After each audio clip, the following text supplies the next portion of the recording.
오늘장 이제 특징주 넘어가 보도록 할게요. 오늘은 정말 이 메타를 꼭 봐야 될 것 같아요. 메타가 장 마감 후에 실적 공개했는데 정규 거래에서도 2.5 올랐잖아요. 시간 외에서 한 7% 정도 급등하고 있습니다. 아우, 메타 자신감이 있어요. 요즘 보면은. 네, 메타는 우리 페이스북, 인스타그램의 모회사입니다. 자, 매출이 전년 대비 22% 증가를 하면서 월가 예상을 거의 뭐 8억 달러. 8억 달러면 얼마야? 한 1조 원 정도 되나요? 그죠? 요만큼을 상회를 한 거죠. 요즘 메타에 광고가 많이 몰린대잖아요. 이 AI로 이 맞춤형 광고를 제시하고 뭐 이러면서 광고 단가가 10%나 올랐대요. 그만큼 메타를 통해서 광고를 하고자 하는 그게 많다라는 거죠. 그래서 네, 매출이 상당히 좋았고 EPS, 주당 순이익은 전년 대비 73%나 급증했습니다. 와, 그러면서 월가의 예상을 이것도 훌쩍 뛰어넘었어요. 완전 어닝 서프라이즈입니다. 그래서 뭐라고 했냐면 우리가 매출은 막 22% 늘고 뭐 수익도 막 많이 늘고 하는데 비용은 한 7%밖에 안 늘었대. 인원도 직원 수도 조금씩 감소하고 있대. 그러니까 이제 수익성은 더 많이 개선이 되고 있는 거죠. 그러니까 이제 시장에서는 또 여기에서 뭐 흠잡을 데가 없나 해서 많이 찾아봤겠죠. 자, 그랬더니 리얼리티 랩스, 이게 우리 메타버스, 네, 이쪽 사업 부문인데 영업 손실이 44억 8천만 달러를 기록을 했답니다. 근데 이것도 월가 예상보다 손실이 적었어요.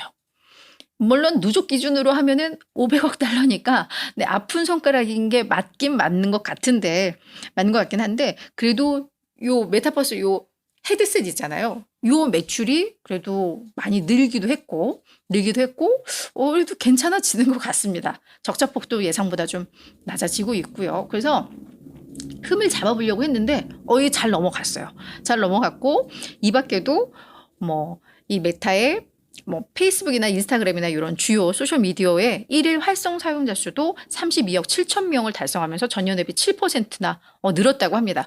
여기서 중요한 건 또 재미있는 건 뭐냐면 마크 주커버그가 얘기하면서 야, 페이스북은 이제 약간 막말로 이제 노년층들, 나이 든 사람들이나 있는 곳이야. 이런 인식이 있는데 아니, 이제 젊은 층에서 우리 이 성과가 더 많이 나왔어. 이게 많이 늘어난 거, 일일 활성도 이거 젊은 층에서 많이 나왔어라고 했습니다. 노년층의 전유물이 아니야라는 거죠.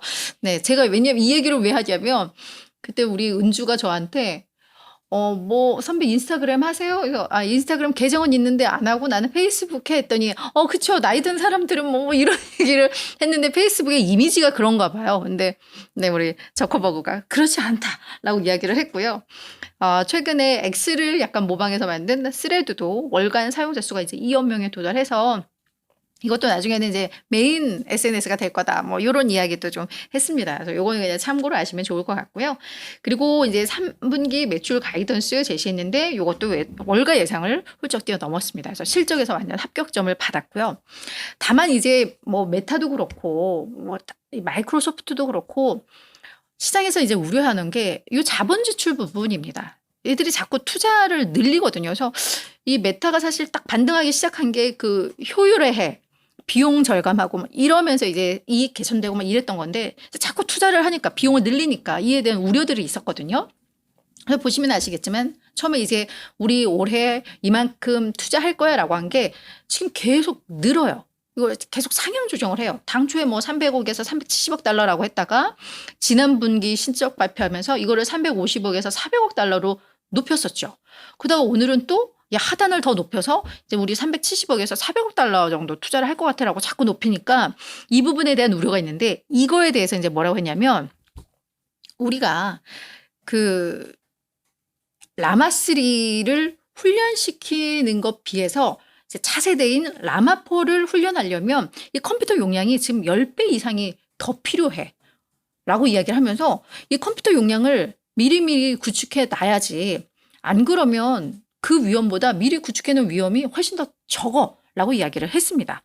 그러니까 이 얘기를 하면서 뭔가 자신감을 했어요. 그래서 우리 지금 핵심 사업도 잘 되고 있고 이렇게 투자를 해야지 우리가 앞으로 더 큰 열매를 맺을 수 있어 라고 막 자신감을 하고, 그래서 나는 지금 우리에게 있는 이 기회를 잘 활용할 거야 라고 하니까 이 우려도 많이 잠재워졌고요. 그러면서 오늘 엔비디아가 네, 앞으로 그럼 엔비디아는 더 좋아질 거야라는 기대감들을 갖게 하는 뭐 하나의 또 이게 요소였다라고 이야기들을 분석들은 많이 나오고 있습니다. 자, 두 번째는 ARM입니다. ARM, 네, 우리 암홀딩스 반도체 설계 기업, 반도체라고 하는 요 기업은 오늘 개장에는 그러니까 정규 거래에서는 8% 올랐다가 시간 외에서 지금 뭐 13%, 지금은 그래도 하락폭을 좀 줄였네요. 한 11.6% 급락하고 있습니다. ARM도 실적을 공개를 했는데요. 일단 매출액 전년 대비 39% 증가하면서 월가 예상 훨씬 웃돌았고요. 조정 EPS도 그렇습니다. 깜짝 실적을 낸 건 맞아요. 그런데 이제 로열티 매출, 그래서 이들이 설계한 걸 토대로 해서 나온 반도체들, 그래서 그 반도체 하나하나가 출하가 될 때마다 그 건당 뭐 얼마씩을 받는 거, 그게 로열티 매출인데 그게 이제 줄었고, 회사에서 원래는 우리가 설계한 거를 바탕으로 해서 출하되는 반도체의 숫자들을 늘 공개를 했었거든요. 근데 이게 지난 분기 때 발표하면서 전년 대비 감소한 수치를 제시를 했었는데 이제부터 그거를 발표를 안 하겠대.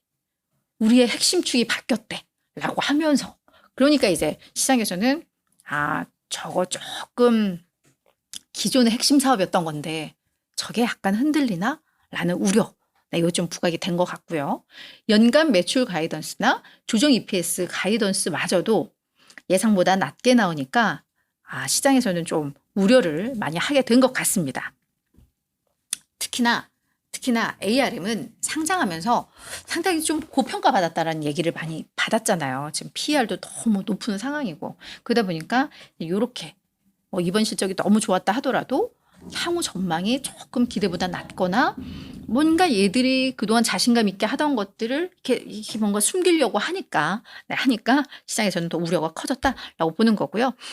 앞서서 이제 이야기하면서 그동안은 이 로열티 매출이라던가 그래서 ARM의 설계를 기반으로 출하된 이 칩들을 보고하고 이게 그동안은 핵심이었는데 이제 우리는 뭐 데이터 센터 서버라던가 AI 가속기라던가 스마트폰 앱 프로세서 등 이거에 우리는 이제 초점을 맞추고 있기 때문에 이게 더 이상 중요하지 않아. 뭐 이렇게 이야기를 했던 건데 이것도 하고 저것도 하고 이랬으면 더 좋았을 텐데 하나를 잠깐 감추려고 하면 시장은 우려를 합니다.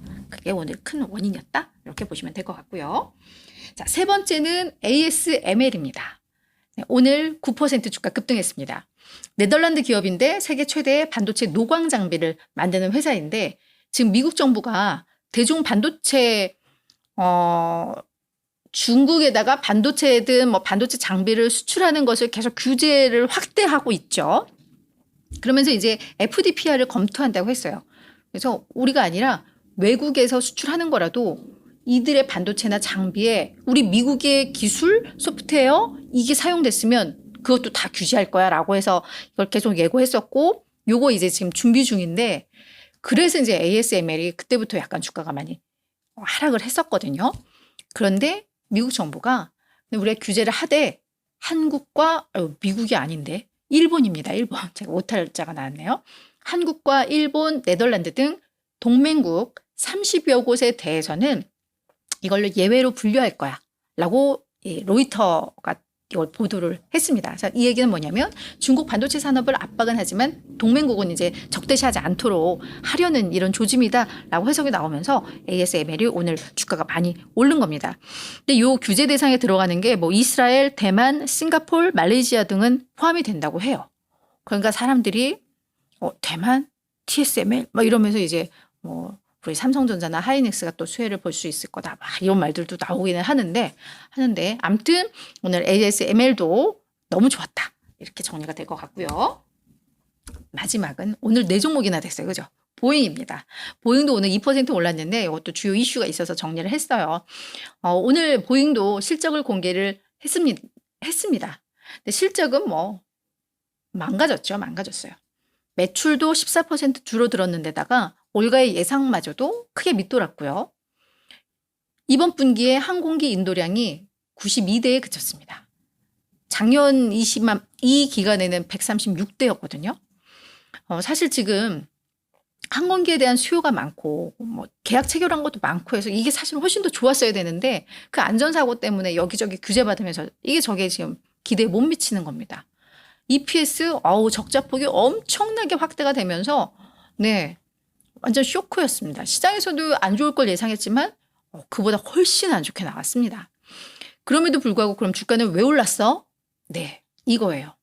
업계 베테랑으로 잘 알려진 로버트 켈리 오트버그를 새로운 CEO로 임명을 했고 이분이 8일 날 취임을 한다고 합니다. 근데 이분에 대한 평이 되게 좋더라고요.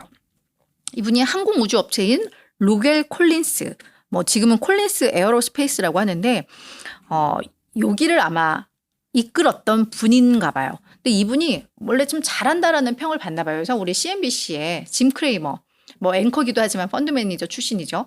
이 사람이 이분에 대해서 저 사람은 정말 매우 진지하면서 실무형 리더다. 이거 정말 잘 선임했다라고 평가를 했고 그 밖에도 뭐 많은 외신들을 보면 이제 보잉의 항공기가 더 안전해질 것이라고 확신시킬 만큼 이 사람은 정말 강력한 인물이다라는 평가들이 나오더라고요. 그래서 그게 오늘 주가 상승의 원인이었다. 이렇게 정리를 해볼 수 있을 것 같습니다.